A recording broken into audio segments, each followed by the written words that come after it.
Hi, everyone. Welcome back to Between the Joneses Leather Jacket Edition. That was our best one yet. So funny when I'm like, "Oh, I was going to wear my leather jacket." We did not plan this, everyone. We did not. The topic called for, a little bit of a power pursuit. Okay, so this episode, part two, the normalization of toxic behaviors within youth sports. Let's just Big take a one. moment, right? Let's just take a moment. Yeah, it's so deep and it's just so toxic. Before we begin, I wanted to read this. Youth sports are often promoted as environments that foster teamwork, discipline, and character development. However, research increasingly shows that toxic behaviors within youth sports environments can become normalized through coaching practices, competitive pressures, and cultural expectations. Toxic behaviors may include verbal abuse, I'm going to add physical abuse, excessive pressure to win, emotional intimidation, intolerance of aggressive conduct. These behaviors are often justified as motivational strategies or necessary for competitive success. I see it all the time. Mhm. I'm talking like 20 years of seeing it.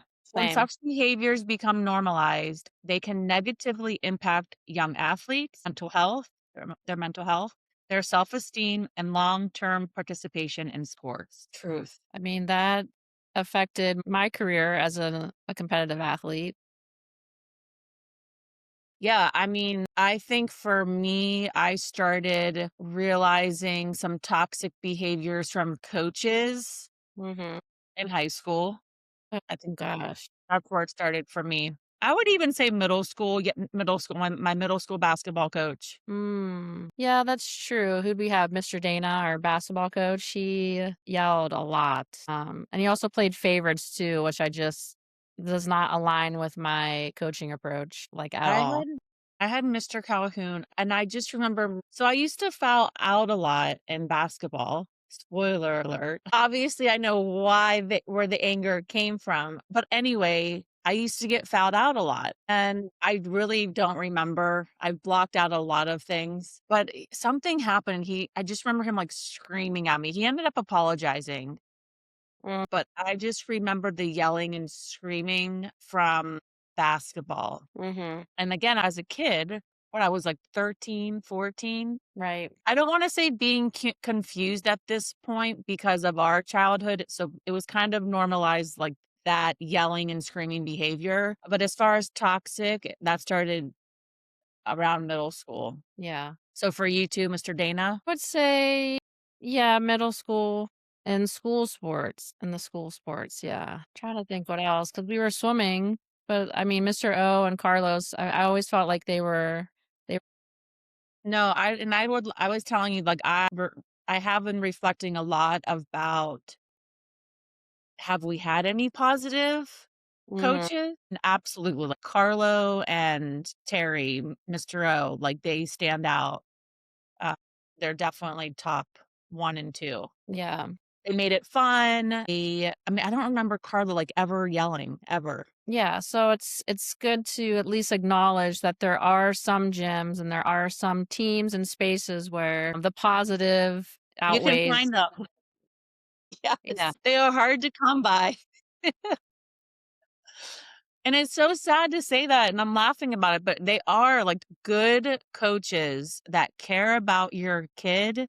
They're really hard to come by. yeah, genuine care, not caring as much as it informs my ego or, like, supports my ego and my mission, right?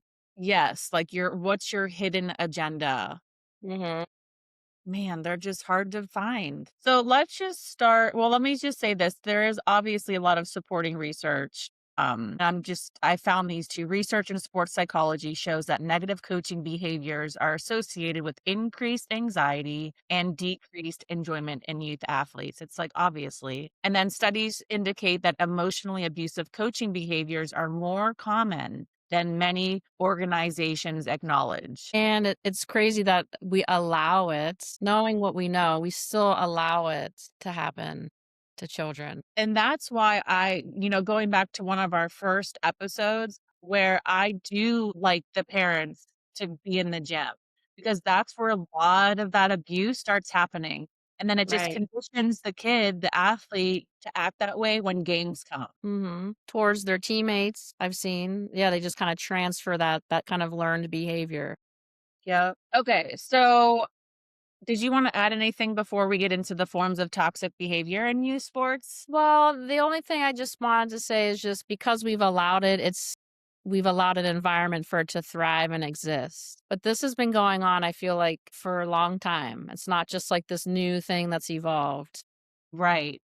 While youth sports have grown to kind of what it is today, the behavior still always persisted through the decades. And I wonder if there is a direct correlation to coaching male athletes has always been at the forefront Hmm. of sports, right? Even if you look at the history of the Olympics, like the history of sports, women weren't allowed to compete. Women weren't even allowed to compete until I think the early 1900s. I think 1900 was the first Olympic Games where women were allowed to compete. So we are dealing with an approach to coaching male athletes and now a 50-50, if not more, women and men athletes. Well, and so when I think of toxic in youth sports, for me, it's not just the coach, it's also the parents, it's also the athlete, unfortunately, because it's definitely stems from the coaches and the parents. Right. It's the environment, Mhm. it's the refs, Yeah, so it's a collective it is cultural or standard that we have. it is. So let's start with the forms of toxic behavior in youth sports. And we are talking about youth sports, and I want to say this because we're going to talk about it. This also transitions into college sports. Mhm. And Even rec leagues, we see it too. even I'm in a rec league, even rec leagues, yes. Yeah. And it's the same crap. Mhm. And Okay, I so think before you go on, just acknowledging that we're talking about self-regulation. We're talking about emotional intelligence, right? When it comes to adults popping off or like this fear-based approach. and I posted this question on my Facebook page because I wanted to hear from other parents. And one of my friends, who also coaches and is a parent, she made a point saying some of these parents unknowingly just don't even know, and Right. they're just so dysregulated. So kind of piggybacking off of your comment, yes, I think a lot of parents are just so unaware Right. of Because it's so normalized. because it's so normalized. Right. So let's talk about the forms of toxic behaviors in youth sports. This Okay. is a big one: verbal and emotional abuse. Okay, so coaches may use yelling, humiliation, and harsh criticism as motivational tactics. Mhm. This just like gave me the chills because What's your experience with that? yes, Cookie? I know the whole like tough love is just bullcrap. It's you can still have strong convictions and strong beliefs and not be a jerk. You can Mhm. still get your point across, talking in an appropriate manner, not screaming and yelling. You can still be successful with positive motivation, positive teaching, Right. all of it. It can happen. Ask me how I know. And again, I'm not perfect because I had to relearn and rewire a lot of things because I had so many negative experiences. Right. Same. Yeah, you the same too. Let me finish reading these and then I want to know what comes to mind for you. Public criticism and embarrassment are sometimes framed as tough coaching, which it is. And athletes may internalize these experiences, believing emotional distress is a necessary part of athletic success. Mm. And how sad is that? And I see it right now with, again, I'm in a rec league Mhm. coaching 8, 9, 10-year olds. Yeah, it's just so disruptive to your focus as an athlete, like to have to then also deal with these external kind of negative noises coming at you and you're just trying to like focus on the game and like be in the zone, like get to the zone flow state so you can just be performing your best. Yeah. It makes me wanna even say less now too, because you're so right. If you're hearing that noise constantly from your coaches, constantly at home from the car ride home to being at the house from your parents, Mhm. how can you as an athlete breathe? Right. And then obviously you're gonna start changing who you are at your core because now you're trying to make kids just want to feel a part of something. They wanna feel loved. They So wanna please you and make you proud. they wanna please and make you proud. Yeah. They wanna win. Kids want to be successful. I just go at what cost though? Well, I think now we're seeing that cost because I feel like everyone is just talking about mental health because that's becoming more normalized. So everyone's coming to the table with some sort of experience with that. Right.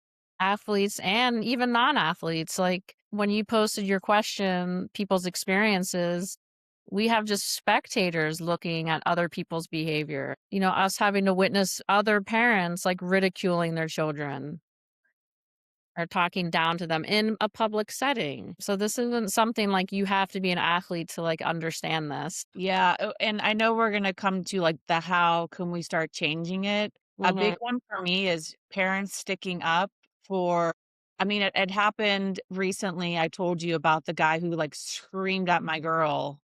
mhm. The volleyball went on to the basketball game, and he just screamed, and that is not okay.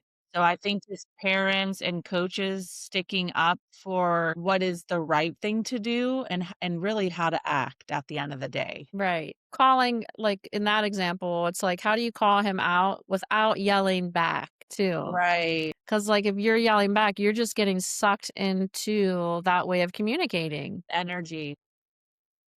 and it can be hard to lose you can lose yourself, you know, when you're at volleyball tournaments, you do kinda get absorbed into the vibe or the energy. Yes, I've been thinking about that a lot lately too because I have. Again, I'm guilty of this, and I'm obviously I've we're all trying to do I'm trying to do better. I can't say we're all.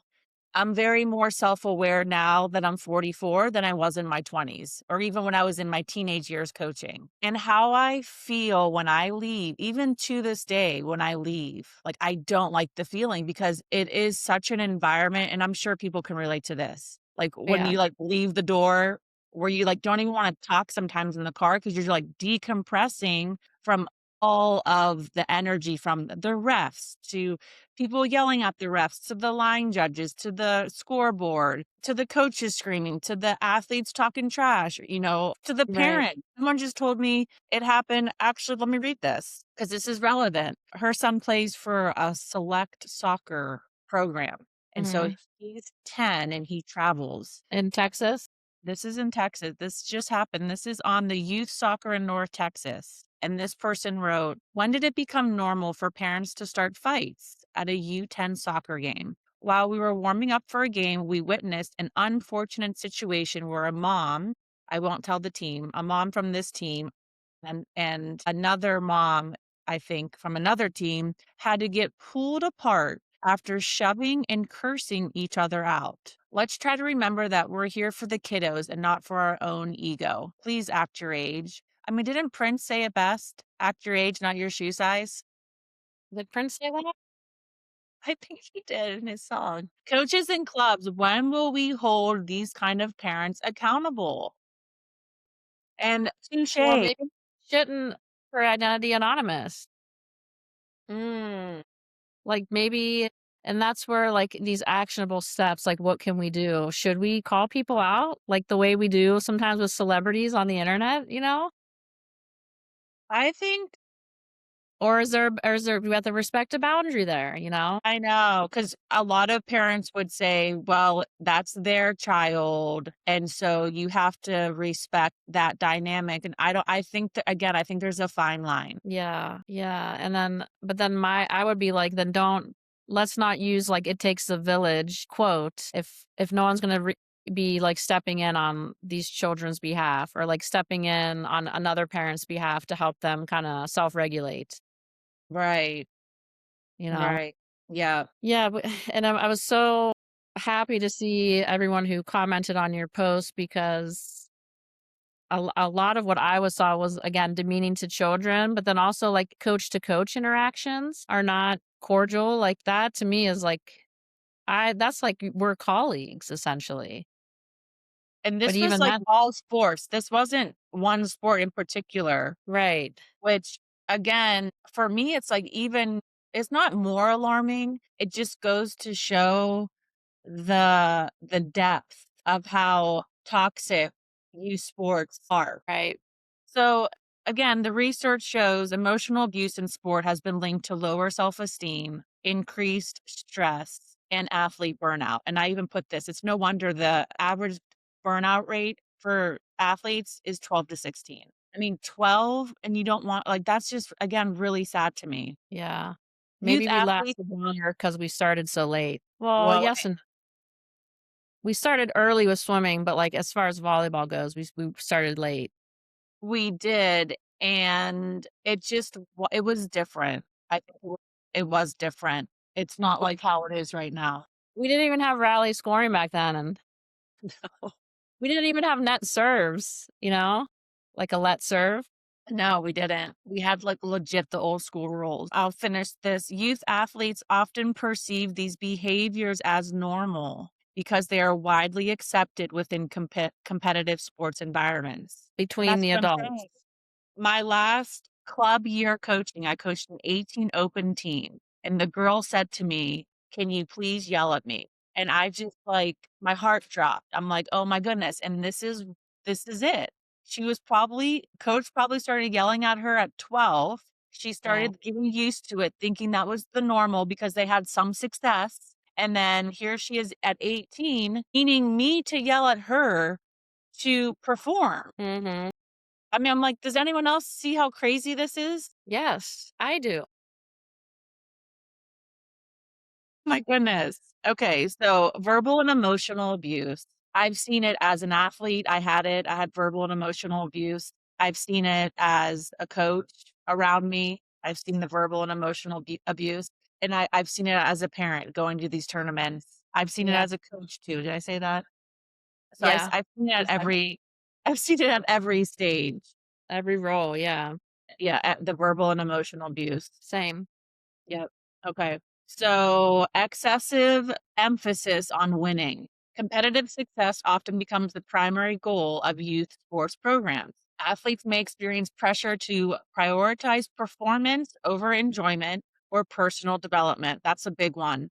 And that's Yes. where I think coaches and we say it all the time, focus on the process, not the outcome. Right. And one thing I love too that I started implementing in my gym, which helps, which I learned from you was what's going right. Right. Like Yeah. always framing and refocusing back to like, what am I doing well? Like we need to build ourselves up into confident states of being rather than tear ourselves down into, sadness and despair. That could be a good one too when we get to the how to start changing this is reframing parents' mindsets as well. Like, what's Right. going right for your kid? Like, what is the progress you've seen in your athlete? Right. And keep Correct. the focus on the athlete because what a lot of parents tend to do is compare to other athletes. I know. I know. I mean, I see it every season. Like, and it's not only the parent, but also the athlete too, comparing. And we've talked about that. Yes. Well, on the culture of comparison, but And here's another one regarding excessive emphasis on winning. Coaches and parents may reward success while criticizing mistakes or losses. And this is just textbook. Yes. Oh, if you win, you get all these things, right? I mean, talk about the rec league. People reward with food. People reward with going to buy a gift. Reward with like going out. On the other hand, if you lose, you're going home. Go right to bed, or the parent shuts down, or yeah, you get like the silent treatment from mom or dad. yes, or I'm going to tell you all the things that you did wrong, and so on. Right. And then just going back to what I said, research suggests that environments focused heavily on winning increase athlete stress and reduces intrinsic motivation. And it's like, I don't need it's I know everyone loves the statistics and research, but and for me, it's like, just go to a gym. Just observe, and Right. you're gonna start noticing, "Mm, mm, mm." Mhm. Well, I think parents need to have a clearer idea too about what the sports or whatever outlet they're signing their child up for, what that's providing for them, right? What is the goal of them doing this? Is it to them to establish healthy habits into adulthood, right? Is it to have a sense of community, a sense of belonging, a safe space, or is it I want my kid to be a D1 athlete? I wanna hang all the medals and trophies in their room. Yeah.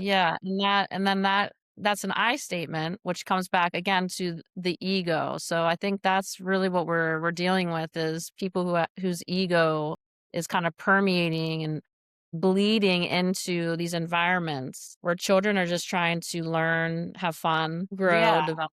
right, they're just being wanting to be kids. Yeah. Parents, let your kids be kids. Just let them play. And excessive pressure has also been associated with higher dropout rates among youth athletes. And I already said that. And yes, you can't help but notice why kids are not wanting to play. And it's because of all the pressure, the things that they're being told, Mhm. yelling, the screaming. I mean, as a parent, as a coach, do you like being yelled at?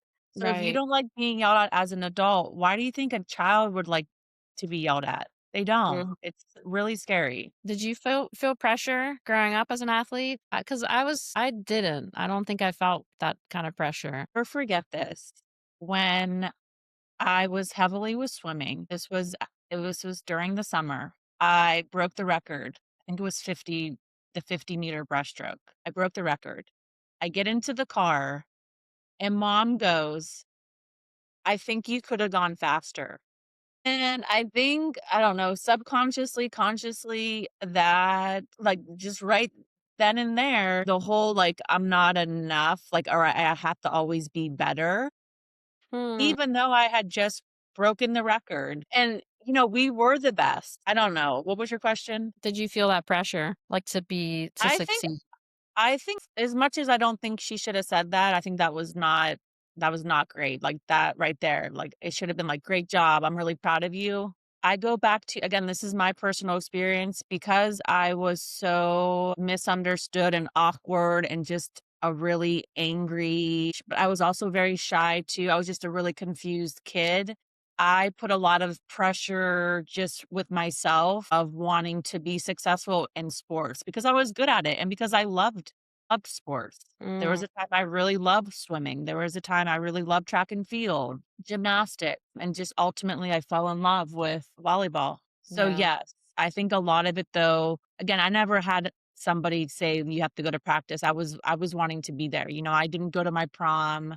I've right, sacrificed a lot, but because I wanted to, not because yeah, of anybody else. What yeah. about you? I No, I didn't really feel external pressure because I was the same, I was always there, I always wanted to show up Mhm. 'cause I liked doing it, and I think because we were always successful, I didn't feel that pressure because I just had internal drive. And to be fair, as much as moms made comments here and there, we didn't really have a lot of pressure. I didn't, again, about showing up. I know Kelly did. Like, there were times, like, she didn't, I remember her not wanting to go to practice or something, but Right, that's her experience. But I didn't have that from mom, and then we didn't really have dad in our lives ever, so we didn't have that pressure from him or a parent. right. Yeah, I would say maybe the only time I did feel any sort of pressure was just in high school because I was playing 3 sports. I was tennis, volleyball, swimming, and, like, there was an overlap with some meets, and I felt just a little pressure from the swim team. Like, how so? Just to make a decision and, like, have to, like, prioritize one sport over the other even though, like, each one, equally needed me in some way. So, that's the only time I can really think of. I didn't need that external pressure, though. The way I do think some kids do, but I'm also thinking if they need that much pressure to do it, then maybe it's not a good fit. Right. Yeah, if you're the one almost giving them the pep talk Yeah. and it's consistent, maybe rethink that decision. Yeah. Yeah, maybe fun it's gotta be funneled some through an art or, music or, I mean, how some and it Other outlet.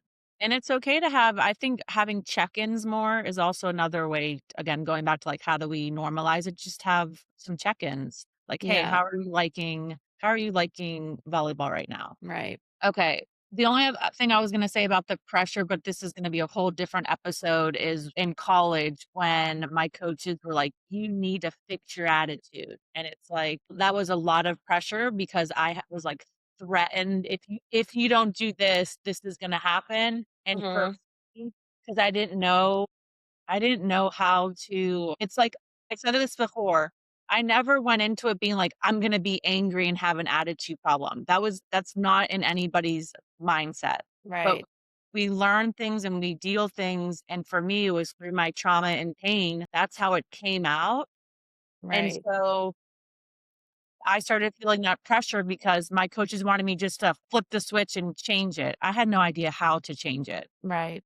So Yeah, you weren't given the tools to deal with your big emotions. right. Okay. So the next one, aggression and unsportsmanlike conduct. Aggressive behaviors toward opponents or referees may be normalized as competitive intensity. Mhm. And athletes may observe role models engaging in hostility and learn that aggression is acceptable in sports settings. I'm guilty of the second one. Yeah, I mean, it's like being assertive to the point of confrontational, but then it's just like demeaning behavior. And I've seen in my years with club, my experience with club, seeing parents get kicked out, parents who are volunteering to coach and then like getting upset about a point and then starting a fight with the ref and then getting kicked out. You've seen them get kicked out. Oh yeah. Wow. And this was a mom who was volunteering to be an assistant coach on a team for the local club. Anyways, it was just unfortunate because she was the assistant coach on the team of the same club, and Mm, our teams were playing against each other for, like, the championship and the silver bracket, you know what I mean? And it was like, we should have had camaraderie there. We should have been like, "This is great, our 2 teams are playing," but, like, that competitive, like, cutthroat energy, like, dominated and it just turned everyone ugly. yeah. And that does happen fast. Like going back to when parents or coaches or refs are dysregulated or upset or mad, or whatever the case, are you able to keep yourself regulated? Mhm. And most of Yeah, the but time, when I'm gonna I say yes. do well, I do, I've gotten better at it, and people are like, "Oh, you can do something. You could like, stand up or you can get in there and voice yourself." But a lot of times I feel like, again, that's me going into that environment that I don't operate well in. I don't like the way it feels. I don't wanna go to their level. I wanna meet aggression with aggression. Yes, yes. And Even so though I I know I can. right. Well, this just brings me to, like, how to change it because 'cause I'm guilty of this. So, one frustration for me as the coach now, I'm speaking from a coach's point of view. And again, I understand we're in a rec league. We tend to have young girls, young women reffing the game, and a lot of times, they do not know all of the rules.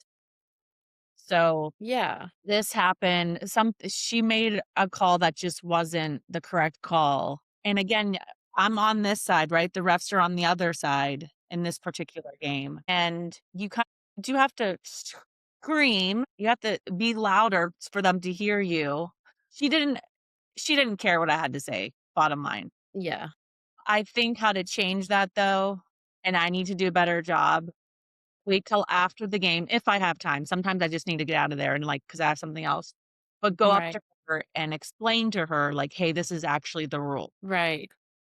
Being regulated, calming myself down. Yeah, because in the moment, no one wants to hear it. They just want the game to keep going.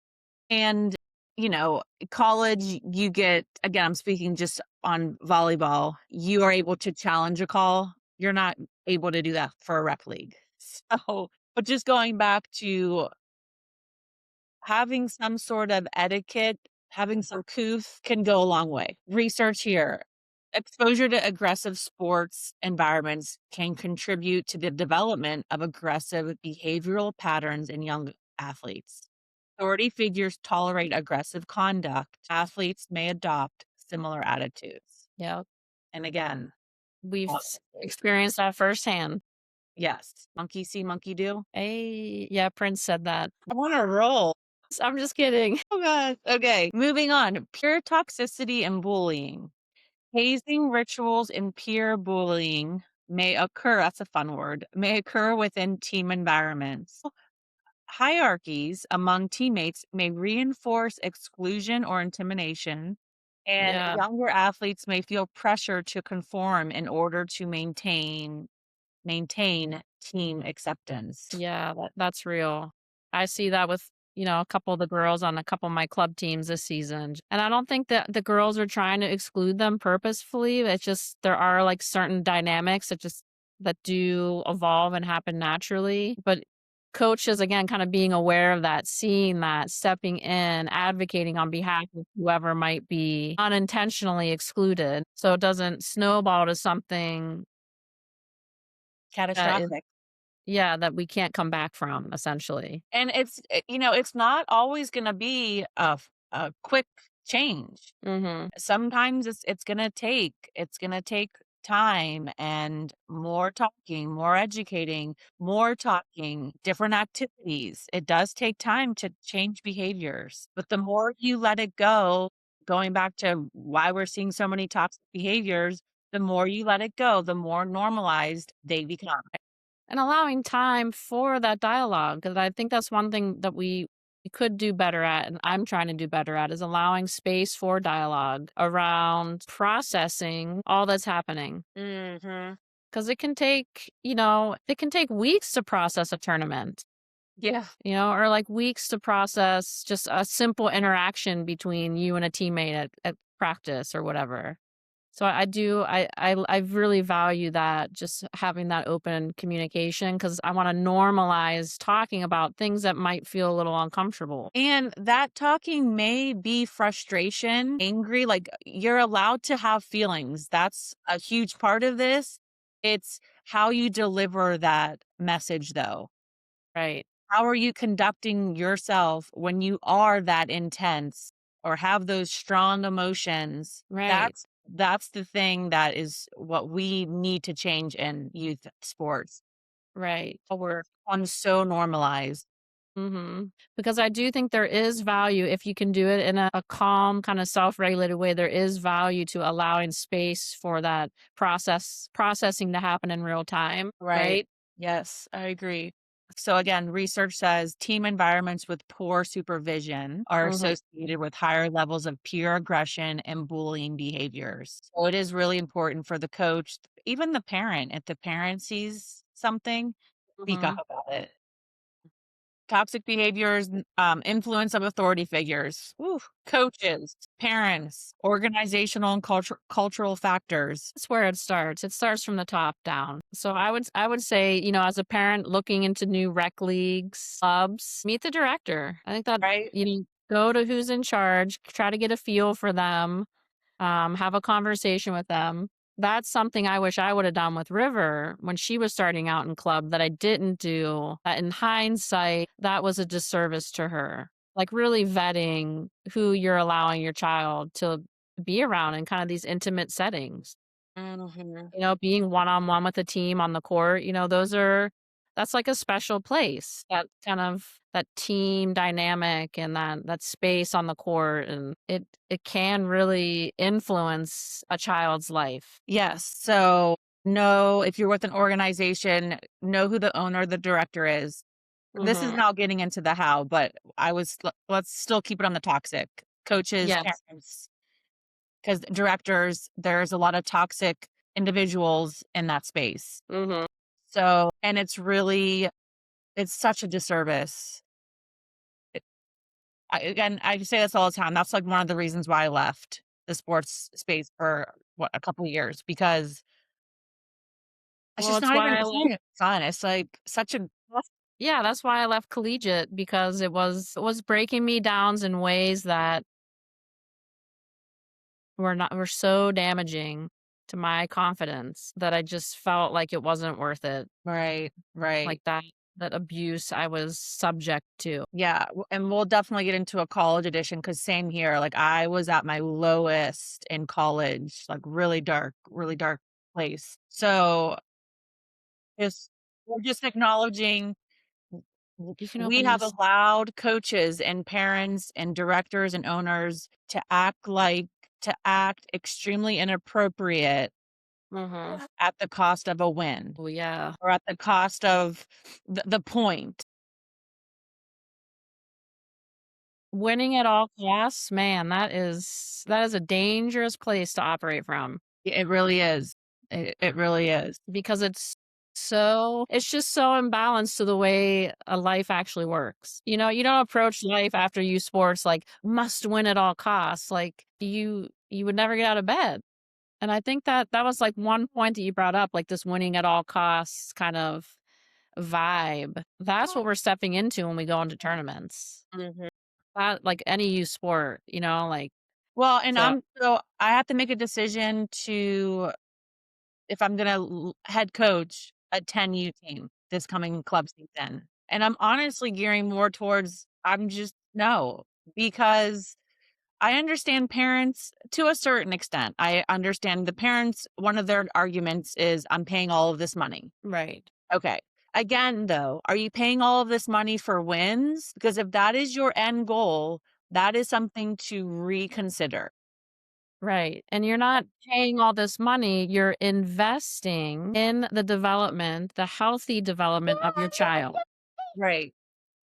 Thank you. And Because I hear that argument so much like I'm spending all this money and I'm like, I don't frame it like that. I'm investing right, in my child. right. This is an investment I'm making because I want them to be as successful as they can be in adulthood. Well, and another spin on that is, yes, you're spending all of this money, and that doesn't mean you're going to win all the time Right. because they equate that. And Mhm. that is just if we could predict the future of wins and losses, we'd be in a totally different business right now. Right. So And you that's have to separate the money from wins and losses, and parents don't absolutely. do that. And also separating what can I actually control? Right. You can't control the outcome. Volleyball's a game of chance, right? I mean, if we're gonna break it down to the system, volleyball relies on a point-based system and a chance-based system. Well, and all sports, unless you're cheating, all sports, you can't predict who's going to win or the outcome. And turn-based. Sorry, it's a turn-based, point-based, and then chance-based system. Yeah, you can't control that. So to me, that's just like they're setting themselves up for frustration at that point. Yeah. Yeah. And then that's thank you. People think they're gonna go to the best club because that club wins the most, but it's like not all the teams are winning. Right. They only highlight the ones that are winning. Now, I will say, I think you should set your child up to be in the best situation for them, whatever that looks like. Mhm. And I'll just leave it at Right. that because each child's a little bit different. Right. Okay, so wrapping up that segment regarding the evidence, positive Yep. coaching behaviors are associated with higher athlete satisfaction and psychological well being. Research suggests that parental pressure is strongly correlated with athlete anxiety and stress. Institutional tolerance of harmful coaching behaviors contributes to the normalization of abuse within sports systems. Okay, moving on. Psychological and emotional effects on youth athletes. Where do we begin? Anxiety and stress, burnout and withdrawal, long term mental health impact. A lot of athletes experience anxiety and stress, Mhm. depression. A lot of athletes experience burnout.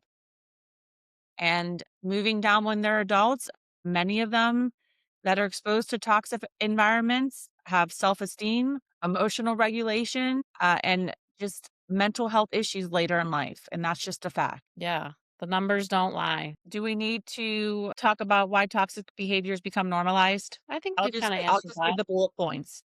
Okay. Why do toxic behaviors become normalized? Traditional coaching norms. My coach did it. Mhm. Many coaching practices are passed down through generations. Harmful methods may be justified as How it's has always been done. Cultural emphasis on toughness. This is another big one. Athletic culture often promotes resilience and mental toughness. Athletes may feel pressure to endure mistreatment to prove commitment. That's a really, really big one. You shouldn't have to prove anything and you should not be mistreated, period. Period. There's no just you should not be mistreated. Well, and it's just like you're kind of playing like mental games with the child now at this point. Be clear with your expectations, right? Right. And finally, power imbalances. Young athletes may feel unable to challenge authority figures. I did. I definitely Mm, felt like that. And not until where I was probably in college where I started to be like, wait a minute, this isn't right. Like, this doesn't seem right to me. right. Lack of reporting mechanisms may discourage speaking out. And I think we just really also need to be more advocates to our children, our athletes. Mhm. I mean, how many tournaments have we been to or just in our space of our previous sports where there's other people acting it's just out of line? Parents is a big one, like a parent's acting extremely inappropriate and the parents just sit there. Do better. Right. Okay, so finally, let's wrap this up. How do we promote healthier youth sports environments? This is really why we're having this conversation. Positive coaching approaches, encouraging supportive communication and athlete development. You can still be successful and be positive. Both can exist. Yep. You can have fun and be successful. Both can exist. Education for parents and coaches, training on healthy, motivational strategies and athlete well being. And this is why I think parents should be more involved. And I love when parents are involved. Educate them. Right. And I was going to say that's why I think we see so many toxic behaviors because no one's really being trained properly. It's just like we don't know, so we're just going to do how we've seen it be done before, not knowing that there's so many new methodologies and approaches to coaching, keeping in child psychology development in mind. But again, because there's such a need for coaches, we're dealing with a lot of people who are essentially volunteering their They are time. volunteering, right, right. Policy and oversight, implementing safeguards and reporting systems to prevent abuse. I think this can be done so much more at the club level in all sports. Yeah, protecting children. Basically, like, and I think maybe you get one warning, maybe, and then the next time you're out. Goodbye. You're not coming back. You're 86. You're not coming back to this organization, this tournament again.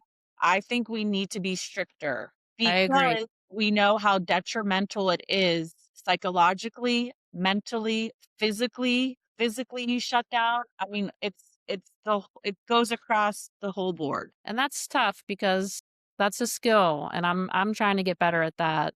When I see it, acknowledging it immediately and then just like again being clear on my expectations, like we don't want to associate our club is not going to associate with this type of behavior. So either comply with the contract that you sign that clearly outlines behavior expectations or you will be asked to you will be removed from our program. And I think there are some parents that genuinely want to do better and learn more, and the coaches and or directors need to have that conversation, need to provide the opportunity. Right. And I think a lot of times coaches or clubs are like, "Nope, it's my way or the highway." And I Right. disagree. I think you Yeah. need to have more open dialogue and just more honest connection. Right. And I think people tend to want to steer away from that because it's going to be hard. It's going to be difficult to confront. You know, that's what happened with me with the club that I was let go from. No, there was no conversation. A decision was made and that was it. Right. I don't agree with that. And I think that was such a learning moment for me. I was just like, wow, that is so unhealthy. That is such an unhealthy way and I'm essentially the client too because I was also a parent of an athlete. So I was not only volunteering my time, but I was also a client and I was dismissed in this way where I wasn't even allowed a voice. I Right. mean, that just is just toxic behavior 101. Well, and I do going back to it's a skill to have open dialogue and to be able to communicate effectively. And unfortunately, some of the top people running programs, they lack that. Yeah. And They they'll lack be the they ability. just it's just very dismissive, yeah, ghosting, like, and that we're kinda getting back into, like, these toxic behaviors that we see in the workforce. Yes. Yeah. Going back to how can we start changing? Let's go over these again. Positive coaching approaches. Again, you can be successful and want the outcome by being positive and healthy. You do not need to yell. You do not need to scream. You do not need to threaten. Or humiliate or demean.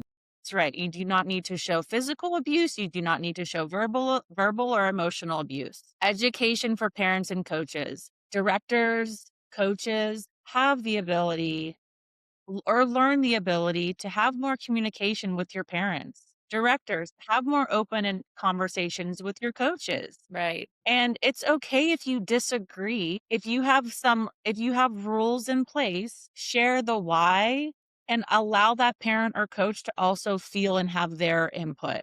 Mhm. But Yeah, come because the ultimate goal should be to establish a positive connection. Yes. Yes. And I think if as a director, personally, if I can communicate that to these families that I'm connecting with, then they're gonna see that I'm ultimately coming from a good place. My intentions, right? Right.